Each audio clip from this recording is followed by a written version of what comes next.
Welcome, everybody. My name is Sara Stankovic, and I'm an international student here at PCC and a student advocate at the Women's Research Center. As many of you know, last week, March the 8th, was International Women's Day, which is a day marked globally to celebrate ordinary women as makers of history. On this day, women of all continents, regardless of their ethnic, linguistic, cultural, economic, and political differences, they all come together to celebrate their day and look back to years of long struggle for equality, justice, peace, and development. Our goal here at PCC is to celebrate and acknowledge the improvement that has been made in the area of gender equality, but also to inspire and encourage women and their allies today to continue fighting for the change. This year's theme of PCC's International Women's Day is Women Build Bridges for Peace. On this occasion, I, on behalf of the International Women's Club and Women's Research Center, I'm really honored to introduce our renowned speaker, human rights activist and author, Dr. Rafia Zakaria. Rafia Zakaria is the first Pakistani-American woman to serve as the director for Amnesty International USA. She is a lawyer and the director of Muslim Women's Legal Defense Fund for the Muslim Alliance of Indiana, the Julian Center Shelter, representing victims of domestic violence. She is a PhD candidate in political science at Indiana University, currently working on her dissertation entitled Negotiating Identity, Sharia, Multiculturalism, and Muslim Women. She was the John Edwards Fellow at Indiana University for 2007-2008, which is the highest academic honor that can be achieved by a graduate student at Indiana University. Rafia writes a weekly column for the Daily Times in Pakistan, and her work has appeared in the New York Times, Arts and Letters Daily, The Nation, and the American Prospect. She is the only Pakistani-American woman recognized by a joint resolution of the Indiana House and Senate for her work on women's rights. So, Rafia Zakaria.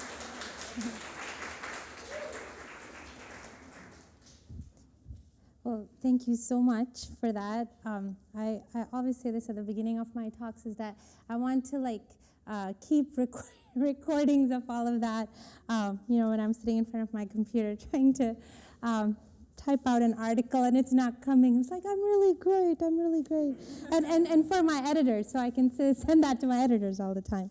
But it's a pleasure to be here in Portland.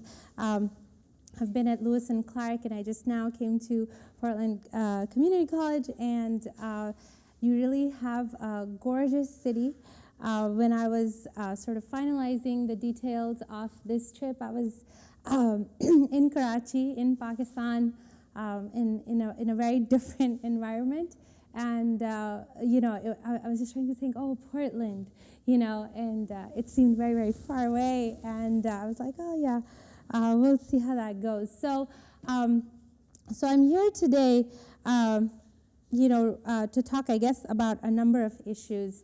As Sarah was mentioning when on my way here, while I was in Pakistan, I did a series of articles for a left magazine called Dissent. So if you Google my name and Dissent, you can see the whole series of 8 articles. And the premise behind that series was essentially a sort of questioning of the way Pakistan and Muslims or Muslim women, Pakistani women, are constructed in the American imagination. I live here in the U.S., and it is a difficult experience often. And well, first to start out, I would say that as an immigrant, I came here over a decade ago. I never, ever thought that there would be a day where sort of these two halves of my life would be at war. And so it is a difficult experience to sort of be, all immigrants, I think, to an extent, are intersectional people. We're on that margin where we're never, once you become an immigrant, you're never quite at home in either place, right? So when you go to Pakistan, you're missing America. When you're in America, you miss Pakistan. So it's been, I would say, especially over the past 2 to 3 years, a difficult experience to see the level of misunderstandings and mistrust and rhetoric on either side rise so much. And on the American side, of course, in the sort of mainstream media, the sort of reduction of Pakistan to sort of this strategic security place, which is, and they show the same clips again and again of, this sort of desolate place where there's people, there's one especially of people going across monkey bars, and they show it as like the Al-Qaeda training or the Taliban. And so, there is a lot of that. Almost all of what you hear about Pakistan and about Pakistani women also, well, first Pakistan is essentially related. I mean, the next word is always terror, security situation, unrest, violence, flogging, beheading, etc. And so obviously Pakistan is constructed in that way. And in a lot of that construction, Pakistani women are largely absent because it is a very dehumanized picture of Pakistan. So, as a human rights activist and as an author, you can just try. You can't remove all the misunderstandings. And it's true that some of those mistrust and some of the misunderstanding, it's not entirely superficial. I mean, there are some core realities to it as well. And so I did this article series, essentially. It was called Private Portraits. And the whole intent of it was to show what Pakistan feels like to women who live there, or to women like me who grew up there, so that you can, the people who are reading that can get a glimpse into what it's like to look at the world from that vantage point. Like I mentioned, I've been at Lewis and Clark in a lot of discussions about Islam and Muslim women and all of that. That issue is very much at the forefront, I think, of American debate on various issues. But it's a picture that relies very heavily on sort of doctrinal issues. So this is what the Quran says, or this is what this is Muslim belief, and perhaps not as much on the lived experience of Islam, how Muslims or Muslim women feel about it, or how on a daily basis how that plays out in women's lives. And as you all know from your own life, is that how life plays out is never black and white, right? There's a lot of gray, and there's a lot of times where you feel like, I don't quite know how to parse this out between good and bad. And so what I'm going to talk about today is precisely sort of this gray area. And also, I would encourage you to think about it, think about the story that I'm going to tell you, not from the perspective of good and bad. Do I agree or do I not agree? Because I think so much of our interaction on either side, the Pakistani interaction, Muslim interaction with the U.S., and the U.S. interaction with Pakistan is based on that. It's this constant, do I agree or disagree? I mean, it's this constant judgment as opposed to an effort to really understand where someone else comes from and how their world is constructed. So that's kind of the background.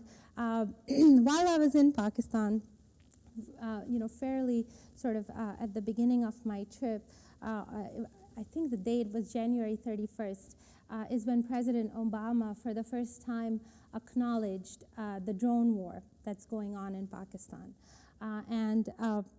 So this was, the kind of follow-up for the past. The drone attacks in Pakistan have been taking place for, I think 5 or 6 years, but they had never been officially acknowledged by the U.S. government, because obviously the U.S. government has not officially declared war against Pakistan. So, the reason why I emphasize that is because that defines the political and the religious climate in Pakistan in an extremely significant way. You cannot be there and ignore that. And so you have a society that is really sort of struggling with a lot of issues about what it means to be a modern democracy, unfortunately under a very, very heavy weight of foreign interference.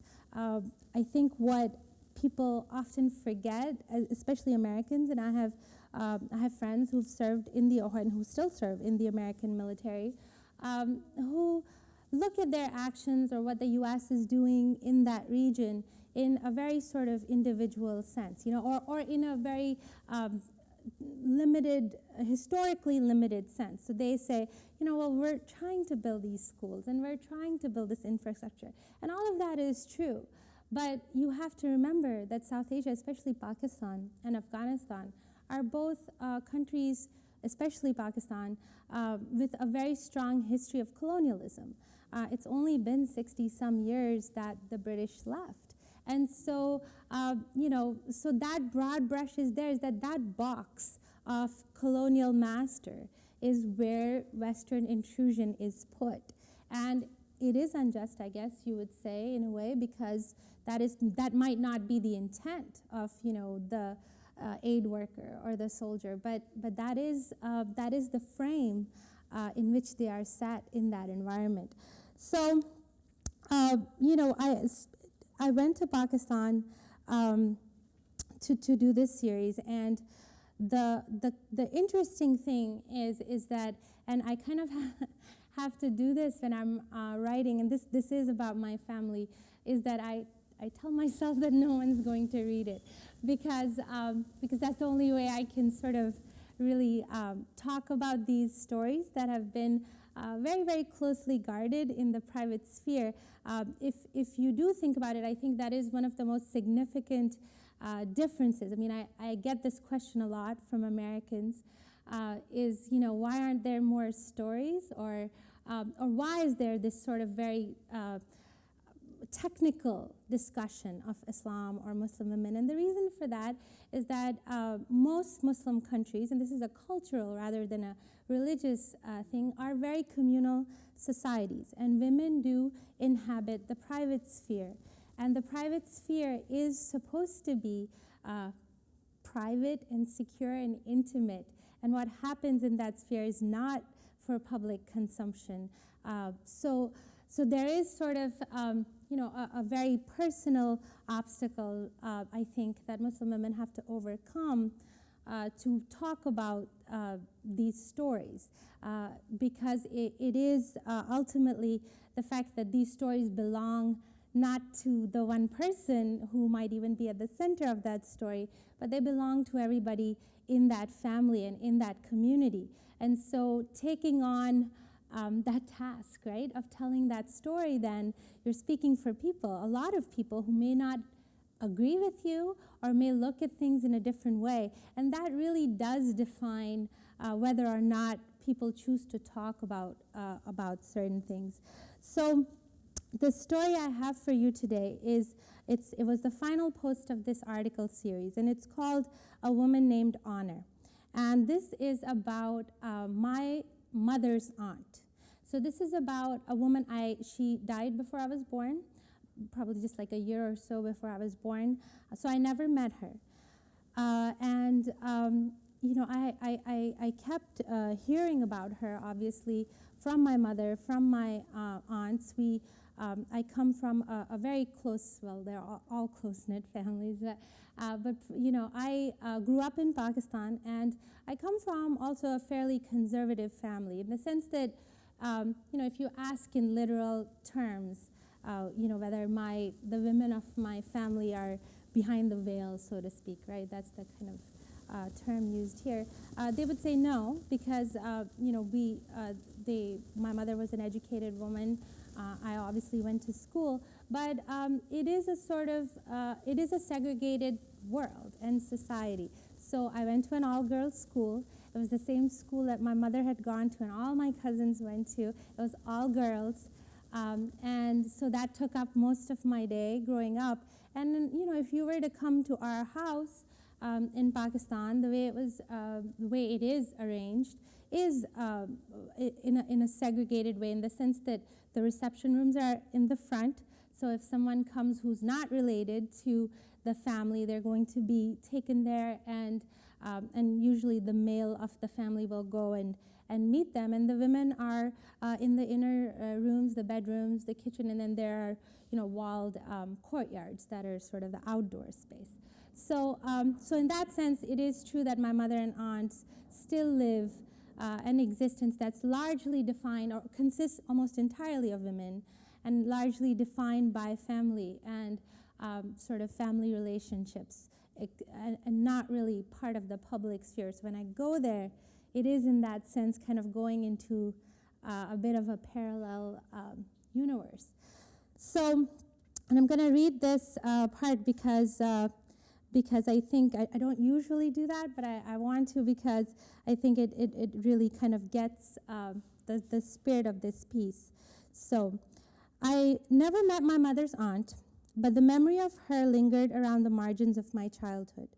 Perhaps it was inevitable that a person whose name was Honor would invoke a child's fascination in Pakistan and wonder, if she had been named Truth or Fortune. If you knew someone who had that kind of name, that story is likely to stick with you. And also because I was a girl, and I was a girl, I have a twin brother. So I think in that sense I was particularly sensitive to how you see the world differently if you're female as opposed to male.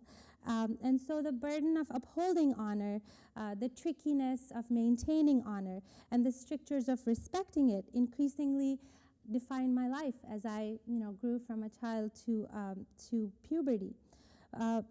My mother's aunt died before I was born, not long after my mother, who's one of 4 sisters, was married in the late 70s. She and her mother and sisters grew up in the suburban edges of Karachi. Karachi is now a huge city of about 18 million people. It's, if you can imagine the opposite of Portland, I would say that's Karachi. It's flat, it has a very arid climate, a desert climate. And so my mother's family actually had moved out to what are the suburbs now in Karachi at a time when there was like nothing in these suburbs. My mom says just like nothing there, just our house and a few other houses in this sort of very sandy, dusty setting. So she, it was a modern bungalow, and it was kind of a very modern thing to have at that time. So my mother's aunt, along with her sister, who's my grandmother, had moved to Pakistan in 1947 when Pakistan was created. My grandmother was already married, but it was it was a marriage that crossed cultures and was something at that time even very scandalous in our family. My grandmother's side of the family are Iranian. They were Iranian emigres who were living actually in India at the time Pakistan was created, and because they were Muslim, well, my grandmother married an Indian Muslim, and so she came to Karachi. So here's her sister, who's grown up in very, very cosmopolitan Bombay, which even then, as now, was a very, very vibrant city with, a burgeoning film industry, art, and because of the sort of milieu that they were involved with in the Iranian emigre community, it was a fairly liberal environment, and where the men and women were not segregated. And so my grandmother marries into this sort of Indian Muslim family that's very conservative and very bourgeois, and this is her sister. So she comes then to Pakistan, to the sister's house. Her sister, my grandmother was married at the time, and she was all wrong. She was all wrong for the new country made just for the subcontinent's Muslims. Too friendly, too flirtatious, too eager for frivolity. She had come from Bombay, a city with a cosmopolitan culture, where she lived among an urbane set of Iranian emigres and Zoroastrian socialites who went to the theater in the evenings and to the opera on the weekends. Karachi was different, a city anxious and uncertain about what it meant to be Muslim and democratic and cosmopolitan, and of course female and honorable. This was true even in the 60s and 70s, I had trouble imagining the theater matinees and dance recitals of that era because I grew up in post-Islamization Karachi. So this is Karachi right, at the beginning of Pakistan, where it was small, but it was still, I would say, more liberal than perhaps it is today. In this Karachi, Aunt Honor, with her Persian ancestry and her elegant Bombay mien, stood out. From my mother's telling, it is difficult to extricate the lessons from the life. Her two sisters, including my grandmother, were better at reading and following the dictates of respectability in the new country, better at compromise, and better at being female. Aunt Honor, like her sisters, was married, but her union was shadowed with doubt from the start. With her characteristic impetuosity, she insisted on marrying on a day on the Iranian calendar that my superstitious great-grandmother believed inauspicious. She gathered her similarly rebellious friends, the eggers-on of the ill-fated, and married a man from a Sindhi family. He was from Pakistan as opposed to an immigrant. He enjoyed a prominent post in the inland city of Hyderabad. So the bride and groom set off for a new life deep inside Pakistan. Aunt Honor would be wife and host, and it seemed that all would be well. And so, to just give you a background, if Karachi was small at the time, this city that they went to, farther inland was even smaller. Just really barely anything more than a village. But when Aunt Honor's expectations did not meet reality, she refused to follow the hushed tradition of saying nothing when nothing good can be said. It is said that her husband was abusive, that she returned again and again from the isolation of Hyderabad, beaten and bruised, emotionally if not visibly. She rebelled against her husband and her marriage at the same time that my mother passed through her adolescence.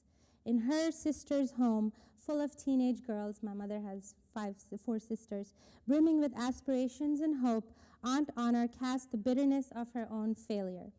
Her realization of the violence and antagonism that relationships can be reduced to. Aunt Honor's disappointments came fast and furious, and always at times that were supposed to be joyous. The two Eids, birthdays, weddings. My mother says it was just, it's in your, they were all like 12, 13, 14 when I guess this was happening. And, it really affected them in the sense that here they are all excited about their birthday or whatever, and then this aunt has a fight with her husband, and then she comes and then she's crying, and then your mother's all preoccupied and trying to deal with that situation, and everyone forgets the birthday or Eid or whatever. So she told stories of manipulation and exploitation, of accusations of infidelity, of beatings. With each one of them, she was diminished more and more, from a bubbly, charming beauty to a washed-out, morose, and hostile shadow. Her face hardened and lost its bloom. To kill the pain, she began to take pills. To free herself from the pills, she took some more. And then one day, the fights were over forever.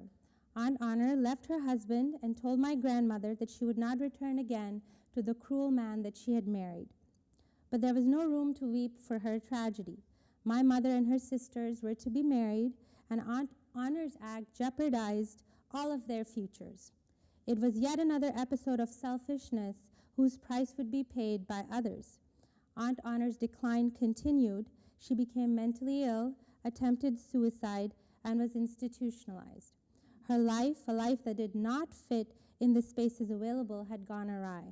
The family found Aunt Honor a room rented from a respectable family where she could live alone, hidden from the scrutiny of suitors awaiting another generation of women. In her seclusion, Aunt Honor rode the tides of paranoia and ostracism that were now her life. She never forgave her mother and her sisters, whose concern about respectability she laughed at in her lunacy. My mother does not remember her Aunt Honor fondly. The acrimony of her end was too large and pressing.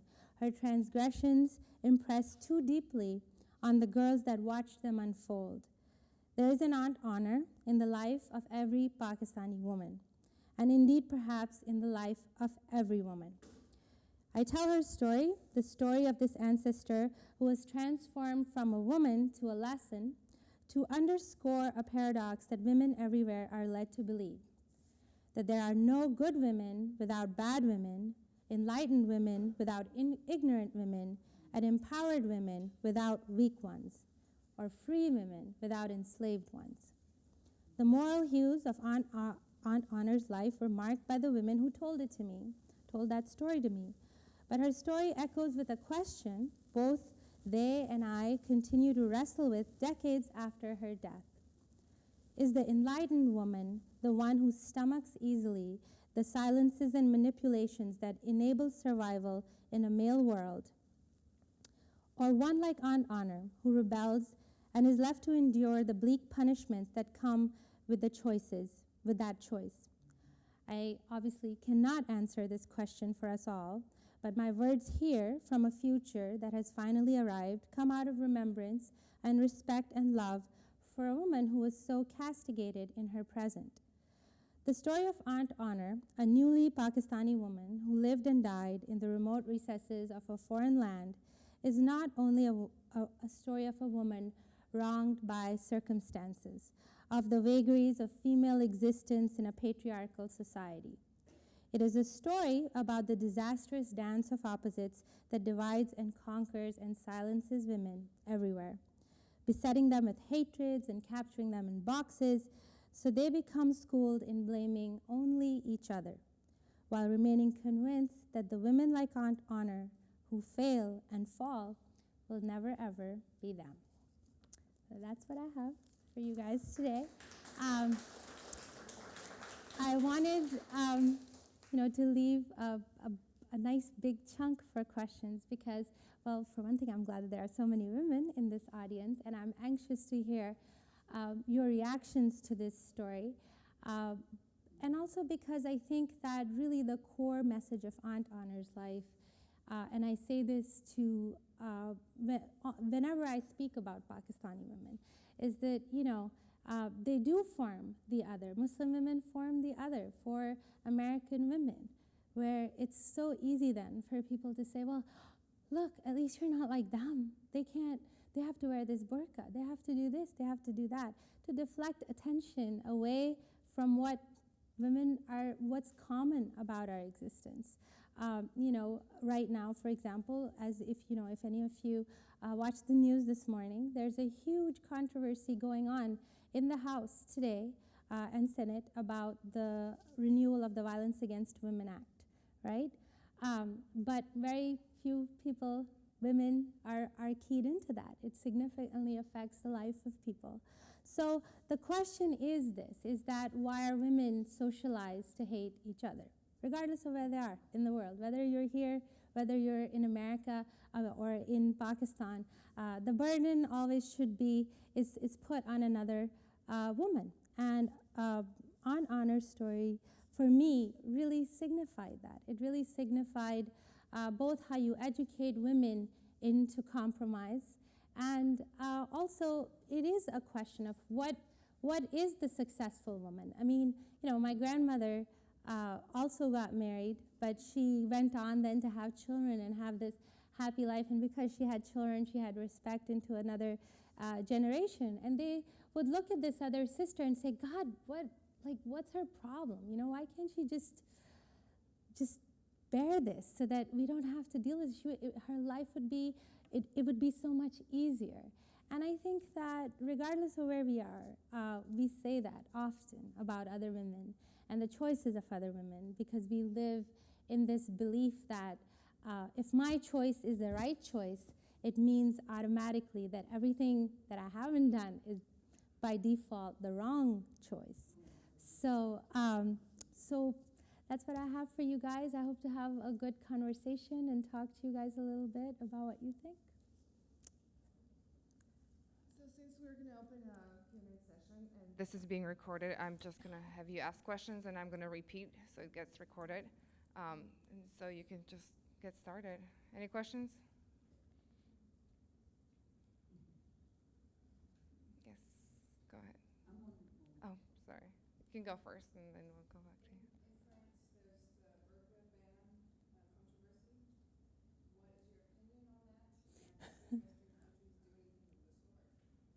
So the question is if for the opinion of the speaker on the ban on burqa and what Western countries should do about it. Is that right? And okay, the Sorry. okay. Just explain. Sorry. The microphone is not for the speakers, it's only for the recording. So we can't hear what I'm speaking, if that makes sense. It's only for the recording that they're going to record my voice, if that makes sense. So I can try to speak up louder if. Okay. Okay, or I will try to speak louder. I think this is getting to the same first step where I tell myself no one's going to read this, and so I'm thinking no one's going to hear this.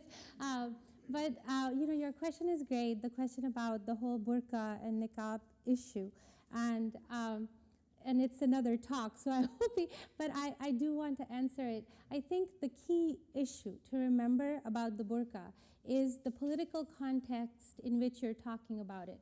The burqa undoubtedly has very, very different meanings depending on which Muslim country you're looking at.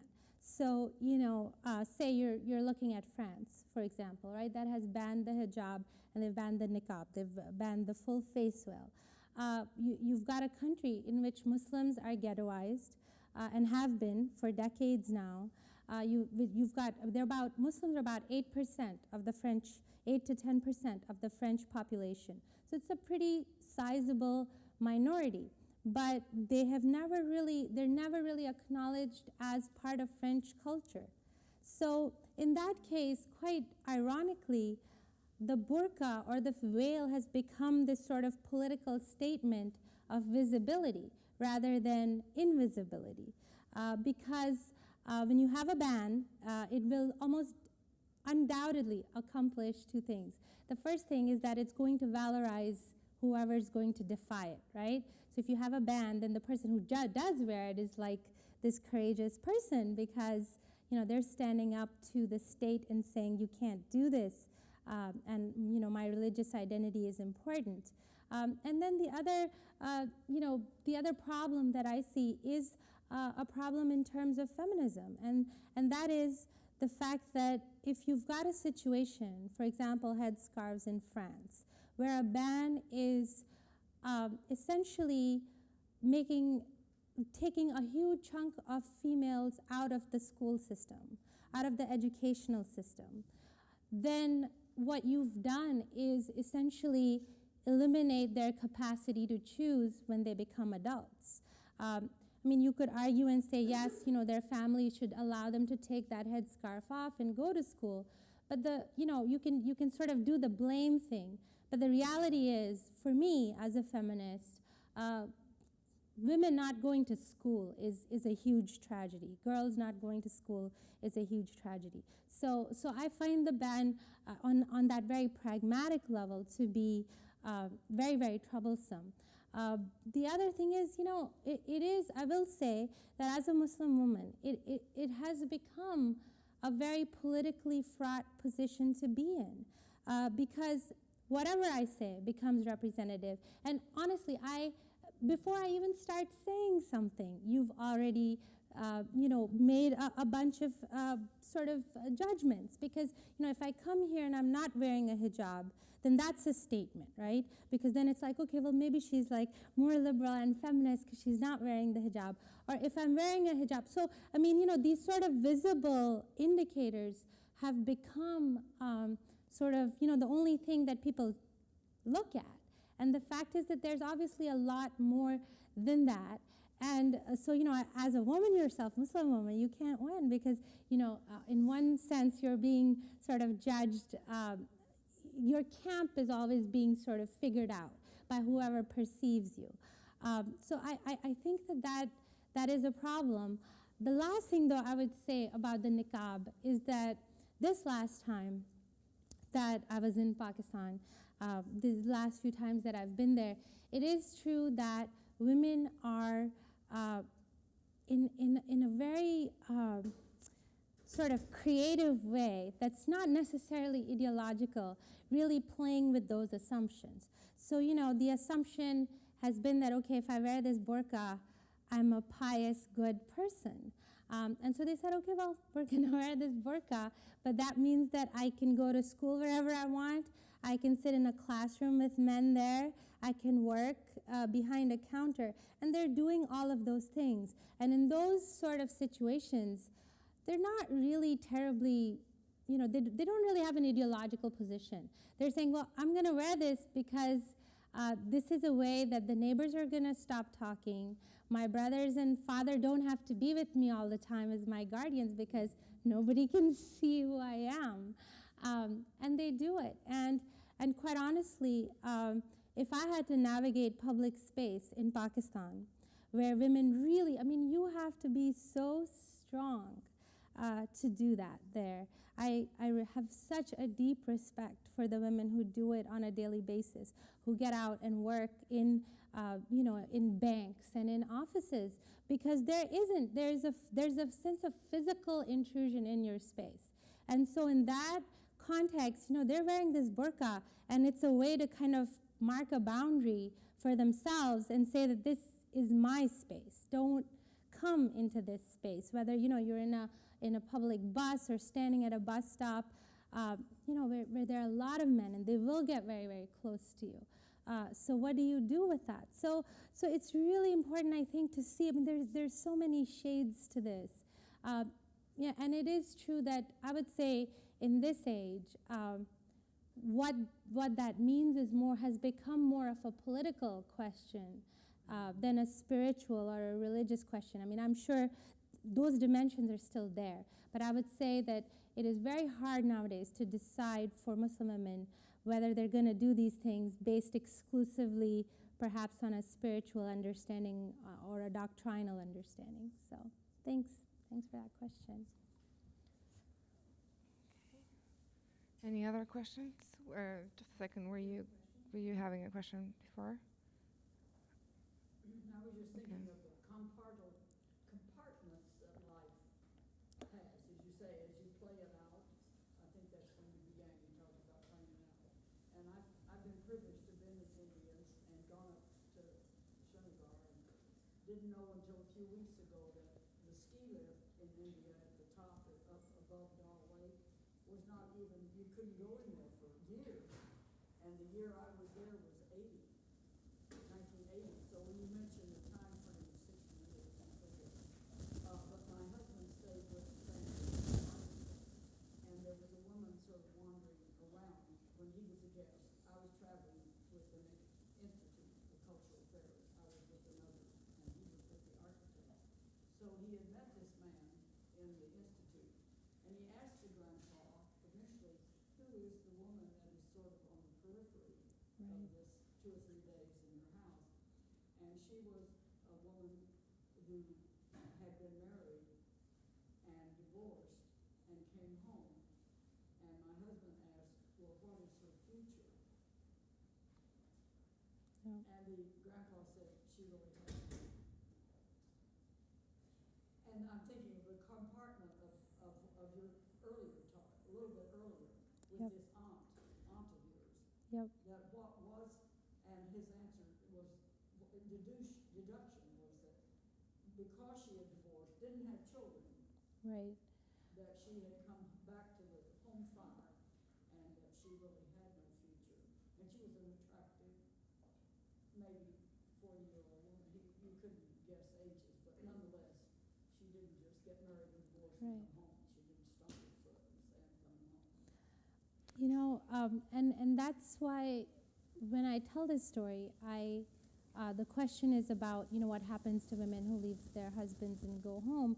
When I tell this story, there's this very particular reason why I'm emphasizing the reaction of my mother and her sisters, who were pretty young and had very little control about what was going to happen. In addition to that, because the issue that, in sort of like the good and bad binary we've constructed, right? The Western interaction is often the woman who leaves and kind of, makes her individual choice, is the brave woman, and that's the way to go. But it is more complicated than that, and I'll tell you why. Because in this society, in a communal society, and I would say Pakistan is still, at least relatively speaking, a very, very intensely communal society, the costs of all your choices is never just borne by you. So it could have well been that because this aunt did that, all four, my mother and her sisters would never be married. They'd never have. So there are costs like that to that decision. And so it's not just a decision of what I want ever. And so the issue is that what do you do with rebels? Because the fact is that the reason why it's that way is that the community insulates you against good and bad choices. So it is also true that in a situation, say, where you have a person who suddenly becomes a widow, but she had married someone who her brother or father or whoever picked, then that brother and father have to take care of her, and they do, and her children. So that's the complication that I think is just missed very often, is that you cannot, if you want your choice to be truly based on you, then you have to not take the good part. I mean, it's a complication there, because you're saying, well, when I want to do something, I want to do it. But, if it doesn't work out, I still want you to support me, even though you didn't want me to marry this guy, right? And that's what the complication is so, you choose to marry this guy, you don't listen to anybody. And then he turns out to be an abusive loser. And so everyone else, instead of, if they had participated in that decision, they would have said, okay, well, we all kind of did this together, so we've all got to kind of put our stuff together and figure out how you're going to deal with this, are going to say, well, you know what? You chose this, so you picked this. You didn't ask us. And so it's not as easy as saying, let's just let everybody make their own choices. The issue is that you've got to have a third force that comes in and provides people some sort of insurance, some basic insurance on their decisions that's not based on their relationships. So, in some sense, in Western countries, that's the state, right? I mean, if you have divorce and you have dependent children, the government's going to should go after that guy and get the child support, right? It's not your dad who has to do it. It's not your brother who has to do it. So if you've got a society in which the governments are not powerful enough to do that, what are people, you've got to rely on these relationships. And then those relationships are going to influence your decisions. So it's more complicated than saying, oh, just who cares what your family thinks? And, it's easy in transnational sort of context, right? If you come from that society and you come here, I'm telling this story, and, obviously none of you really know my family. So that's a different dynamic. But if you're living in that culture, if you're paying those costs, that's your future is going to depend on that. And now, one of the reasons I think I would say the Muslim world, particularly Pakistan, is so socially volatile is that that is a society on the cusp. So some aspects of that society are very, very communal, okay? People still live in joint families. You're going to celebrate most of your big milestones with your family. But it's also a society as much affected by urbanization and globalization and any other part of the developing world. And so you've got people, for example, where the past 3-4 generations were part of this family business, right? So all brothers and father were all working together and doing this. And now this one brother goes out and he gets a job with a multinational, okay? So now his livelihood doesn't depend on the family anymore. So you've got, and this is really like the picture of the average family there. So you've got these people who are caught in the middle of two very different ways of looking at the world. So what are your responsibilities to your family? Now your livelihood doesn't really depend on them anymore. So do you still have to listen to your mom on who you want to marry or your dad, or should you still think about those things? And the fact is there's no one answer for it. And so you've got people who want to go back. What happens when you've got a society that's that sort of in limbo is that there are going to be some people who want to go back, and there are going to be some people who want change. And so in some sense, the problem with either of those perspectives is that neither one is really looking at the reality of what things are.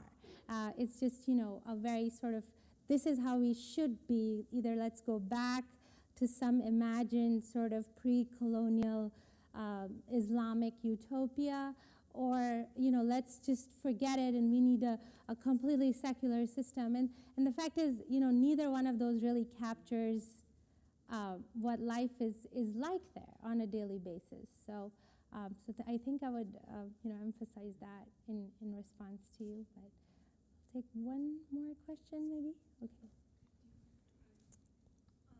Sure.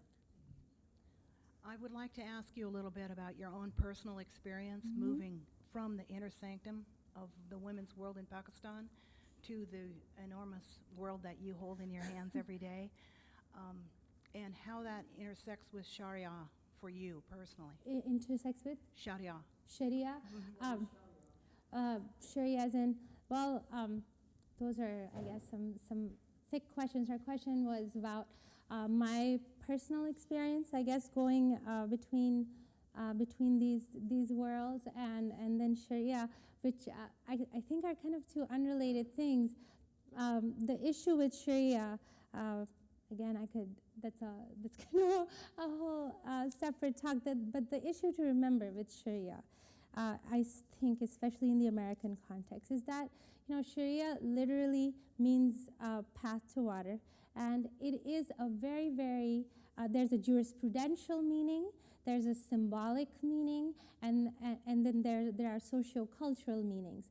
So the reason why this term has become so contested here in the U.S. as well as in the Muslim world is because anytime you have a term that lends itself to many different meanings, there is an enormous sort of opportunity for political manipulation. So Sharia is a casualty of political manipulation. You've got the U.S., where there are all these anti-Sharia movements now, which are just the worst thing because they're what they do, because everybody who's motivated to participate in that looks at Sharia and imagines the Taliban, flogging of women, hacking of limbs, just the worst, most barbaric acts that you can imagine, and that's what motivates them. But that is a tragedy because the Taliban should not be allowed to define what Sharia is. I'm a Muslim woman, and Sharia belongs as much to me as it does to them. But when people who are watching this play out cave into that and say, that's Sharia, what you're saying is you're essentially privileging, their interpretation of Sharia is an absolute destruction of the classical principles of Islamic law. Islamic law was a huge working system. It was very different from Western law in terms of that it's not statute-based, it's not precedent-based. You've got these people who've basically taken away the judge. It's kind of like if you stood in the square here, and one of you just borrowed a black robe from someone and then just started issuing edicts. And saying this is the law of Portland, Oregon. That's what they're doing. Most of the people who are, it is just such a horrible misuse of something that was a vibrant body of law before colonialism came and kind of brought its own baggage. It's sad, and it's not that Sharia doesn't need reform. The other thing I would emphasize is that it's a system of law that for hundreds and hundreds of years was interpreted solely by men. So that task of reform initiated by Muslim women is taking place, but it's slow, and it cannot take place if people say, oh, anti-Sharia, let's ban Sharia. I mean, it's ludicrous. You know, there in this country, I can say this to you as an attorney, the neutral principles doctrine, which was, you know, established a long time ago, makes it impossible for any U.S. judge in any U.S. courtroom to interpret any sort of religion. Okay? It's just not possible constitutionally. We've established it a long time ago, you know, on separation of church and state issues. So the whole controversy is completely ludicrous, because all it's doing is demonizing, you know, and I'm still an immigrant, but it's demonizing kids who grow up here, who are Muslim, who don't know any other reality, but you're saying, you know, they're somehow associated with this, so, you know, they can't possibly be full citizens. So that is something that I'm really deeply concerned about, and if you're interested in the constitutional or like the legal implications of this whole Sharia thing that's going on, I did another article for Dissent called the Sharia Charade, which basically looks at legal precedent and you know, tries to show you why constitutionally in the U.S. there's just no basis to have anything like this. There's no need, no basis, no possible reason to justify this craziness. I guess your second question was about my personal life and sort of going back and forth between these two worlds. And I don't know, I think in some sense, I think all immigrants would understand that, and perhaps even all people who have different spheres in your life. I mean, you know, you're sitting here, but you have a professional identity, you're a sister to someone, or a mother to someone, or a grandmother, or whatever, and those are all aspects of our identity. I would also add that although, you know, I grew up, obviously, you can see, quite rebellious and rebelling against the isolation of that world, I will say that there's also some solace and a really true sense of community and sort of sisterhood in those environments that I think is sometimes lost in a very individualized culture where it's me-centered. So I do think that, you know, some aspects of things like duty or responsibility or doing that or understanding that you have relationships that require perhaps a little less self-centeredness is a good thing. And I think that it does center me in that sense, where I see that, you know, you don't always have to be like, just, I have to be 100% fulfilled myself all the time. You don't always, there's fulfillment also in doing things for other people, or being in a very different sort of community. So that's what I would say to that. But thank you very much, everybody, for your questions, for listening and coming and thinking about these issues. I write every Wednesday. I have a column. So if you Google, just my name is Rafia Zakaria. So if you Google that, most of my writing is available on the net. But if you particularly want to look at this series, just if you can go to Dissent magazine, and I think on the left there's a Pakistan diary. It's like a tab, and it has all the entries. And I would love to hear, now that you've heard me speak, what you think of that or your thoughts on that. So thank you very much.